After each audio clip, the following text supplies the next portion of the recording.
எங்கடா கிளம்பிட்ட காலங்காத்தாலைங்க? காலங்காத்தாலே நீங்கள் ஆரம்பிச்சிட்டீங்களா? வெளியில் போகும்போது எங்கடா போகிறா, இதுக்கு போகிறா, என்ன பண்ண போகிறா அப்படின்னு கேள்வி கேட்குறதுக்கு. ஏன் விளையாட போகிறேன்? விளையாட போறதெல்லாம் கிட்ட யார் கூட விளையாட போறா? நான் யார் கூட போய் விளையாடுறது உங்களுக்கு தெரியாதா? சேட்டு கூட தான். நீ யார் கூட வேணாலும் போய் விளையாடு, ஆனா அந்த சேட்டு கூட மட்டும் சேர்ந்து விளையாடக்கூடாது சொல்லிட்டேன். ஆமா, அவன் கூட சேர்ந்து நீ வந்து இப்படி தலை திருச்சி பேசுறா, தரதலையா சுத்தி நிக்கிறா, அவன் கூட சேரக்கூடாது சொல்லிட்டேன். இல்லை, நான் தெரியாம தான் கேட்குறேன். உங்களுக்கு சேட்டுக்கு என்னங்க பிரச்சனை? உங்களுக்கு வந்து அவனை கண்டாலே ஆக மாட்டேங்குது. எப்போ பார்த்தாலும் அவனை குறை சொல்லிக்கிட்டே இருக்கிறியா? நான் குறை சொல்லிக்கிட்டு இருக்கிறேன்டாக்கா அவன் நடக்கிற நடப்பு இப்படி இருக்குது, அதுக்கு தான் சொல்றேன் நீ அவன் கூட சேர்ந்து சுத்தாத. உங்களுக்கு ஒன்று தெரியுமாங்க, எனக்கு ஒன்றுண்டாக்கா என் மாப்பிள்ள வந்து உசிரியா கொடுப்பாங்க. அவனை பார்த்து எப்போ பார்த்தாலும் குறை சொல்லிக்கிட்டே இருக்கிறியா? ஓ அப்படியா? உங்களுக்கு ஒண்ணுண்டாக்கா சேட்டு வந்து உங்களுக்கு உசிரியே கொடுப்பானா?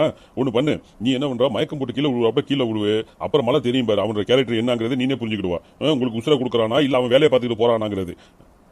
என் நண்பன் மேலே உங்களுக்கு சந்தேகம் வருதா? சரிங்க, நீங்க சொல்ற பிளே வந்து நான் கீழே விழுவுறங்க மயக்கம் போட்டு, அப்புறம் நீங்களே பார்த்து தெரிஞ்சுக்கிடுங்க அவன் எப்படியாப்பட்டவன், என் மேலே எவ்வளோ உசுரா வச்சுக்கிறான் அப்படிங்கிறத. சரிடா, நீ சொல்றதே நான் கேட்கறேன். இப்போ நீ மயக்கம் போட்டு கீழே விழுவு, அவன் வந்து உன்னை காப்பாத்துறதுக்காக துடிச்சாண்டு வச்சுக்கவன்,